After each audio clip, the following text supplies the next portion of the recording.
వచ్చేసి 1 అవుతుంది. అండ్ తుల్జాపూర్కి వచ్చేసాం. మనం తుల్జాపూర్లో ఉన్నాం. మన దత్తాత్రేయ స్వామి టెంపుల్ నుంచి తుల్జాపూర్కి ఆల్మోస్ట్ 140 కిలోమీటర్స్ ఉంది. మాకు ఒక 3.5 అవర్స్ పట్టింది. ఎందుకంటే మధ్యలో లంచ్ చేసినాం, స్నాక్స్ బ్రేక్స్ తీసుకున్నాం. దాని తర్వాత ఇప్పుడే తుల్జాపూర్కి వచ్చేసాం. టెంపుల్ లోపలికి వెళ్తాం. ఎలాగా నెట్ ఉందో చూస్తా. మ్యాక్సిమమ్ వీడియో చేయడానికి ట్రై చేస్తాను. టెంపుల్ లోపలికి ఎంట్రీ, మధ్యలో సేప్ కొబ్బరికాయలు, ప్రసాదాలు, చాలా ఫేమస్ ఉంటుంది ఇక్కడ. అమ్మా ఎంత పెద్ద అక్కడ ఎక్కడ చూసినా అమ్మోట పెట్టినారా మొత్తం.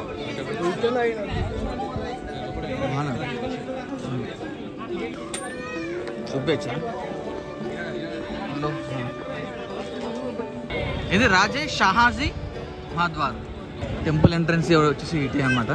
చెప్పులకైనా పెట్టేసి దాన్ని లోపలికి వెళ్తాం. ఇంకా అన్నదానం అయితే లేదు అమ్మవారి టెంపుల్లో. మరి ఎందుకో తెలియదు. మరి మేబీ ఎండకో లేదంటే డోన్ అంటే ఫర్గుడు ఉండకపోవచ్చు, మరి ఉండొచ్చు, మనకు కూడా తెలియదు.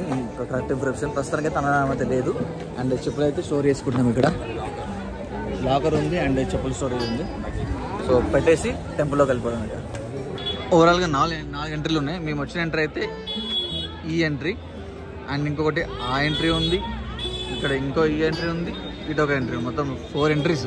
రకరకాలుగా రావచ్చు టెంపుల్లోకి. వచ్చిన వెంటనే చెప్పులైతే అక్కడ పెట్టేయాలి.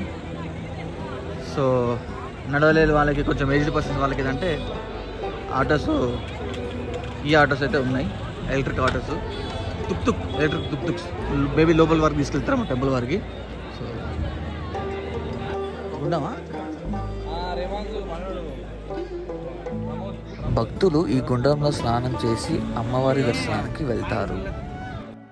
ఈ ఆలయాన్ని చూడగానే పారవశ్యానికి లోనవుతారు. తుల్జా భవాని అమ్మవారు కొన్ని యుగాలుగా కులదైవంగా ఉంది. కన్యాకుమారి నుంచి హిమాలయస్ వరకు ఆమెను కొలిచిన వాళ్ళే. కృతాయుగంలో అనుభూతి, త్రేతాయుగంలో శ్రీరామచంద్రమూర్తి, కలియుగంలో ఛత్రపతి శివాజీ ఆమె ఆదరణకు ప్రాప్తులు అయినట్లు తరతరాలుగా చెప్పుకుంటున్నారు. భక్తుల కోరికను త్వరిత గతిగా తీరుస్తుంది కనుక త్వరిత భవాని అని పిలిచేవారు. తరువాత తూర్జా భవాని, తూల్జా భవానిగా కాలగమనంలో పేరు మారిందని అంటారు. క్రౌడ్ అయితే చాలా ఎక్కువ ఉంది. సో అందుకని మేము 200 రూపీస్ టికెట్ అయితే తీసుకొని యాక్చువల్లీ 200 రూపీస్ టికెట్ కూడా చాలా క్రౌడ్ ఎక్కువనే ఉంది. బట్ ఇక ఎంతో కొంత టైం సేవ్ అవుతుందని టికెట్ తీసుకున్నాం. ముగ్గురికి 3, మేము ముగ్గురం ఉన్నాం. సో ఈచ్ పర్సన్కి 200, ముగ్గురికి 600 అయింది. చలో లోపలికి వెళ్దాం.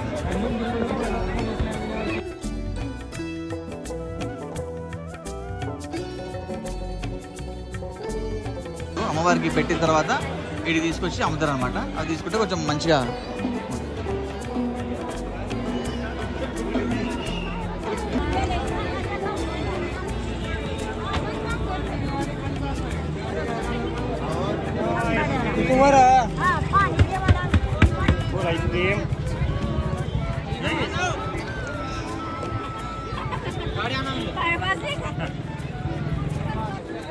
ఫైనల్ అయితే దర్శనం అయిపోయింది. అమ్మవారి దర్శనం మంచిగా. ఇంకా డైరెక్ట్గా ఇప్పుడు సోలాపూర్కి వెళ్ళేసి రూమ్ తీసుకొని ఇంకా పడుకుంటాం. ఇంకా కాసేపు రెస్ట్ తీసుకుంటాం. ఎందుకంటే నిన్న మొత్తం డ్రైవ్ చేస్తూనే ఉన్నాం కంటిన్యూస్గా, నిద్ర లేదు. సో అంతా ఓకే, రాలోకేనా? గుడ్ దర్శనం. చలో ఇక let's go.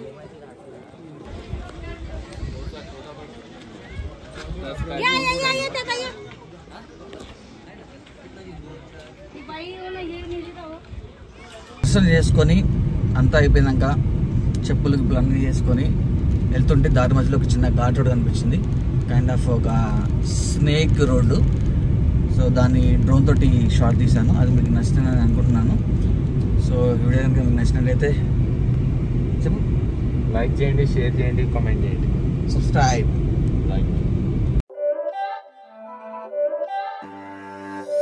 It's not a game, it's a rich thing.